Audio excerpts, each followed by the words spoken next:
बात होगी एक देश एक चुनाव की। दरअसल 3 बिलों पर विचार एक देश एक चुनाव को लेकर कौन कौन से 3 प्रस्तावित विधेयक है। संविधान संशोधन विधेयक 1 जिसमें लोकसभा और राज्य विधानसभा चुनाव एक साथ कराने का प्रावधान।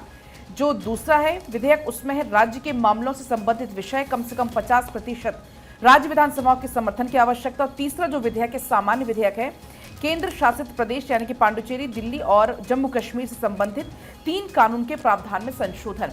तो 3 बिल ला सकती है सरकार, जिन तीनों का जिक्र यहां पर किया गया। केंद्र सरकार को 2 संविधान संशोधन भी इसमें कराने होंगे।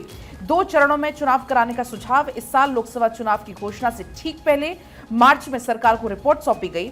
अपनी रिपोर्ट में समिति ने एक देश एक चुनाव को 2 चरणों में लागू करने की सिफारिश की। इसमें पहले चरण में लोकसभा और राज्य विधानसभाओं के लिए एक साथ चुनाव और दूसरे चरण में आम चुनाव के 100 दिन के भीतर पंचायतों और नगर निकायों जैसे चुनाव का एक साथ कराने का सुझाव इसमें दिया गया है। इसके अलावा आपको बता दें अब ये तीनों विधेयक लाए जाने की संभावना है, जिसमें से 2 संविधान संशोधन से संबंधित है। प्रस्तावित संविधान संशोधन विधेयक में से एक स्थानीय निकाय चुनाव को लोकसभा और विधानसभा में साथ कराए जाने से भी इसमें संबंधित है।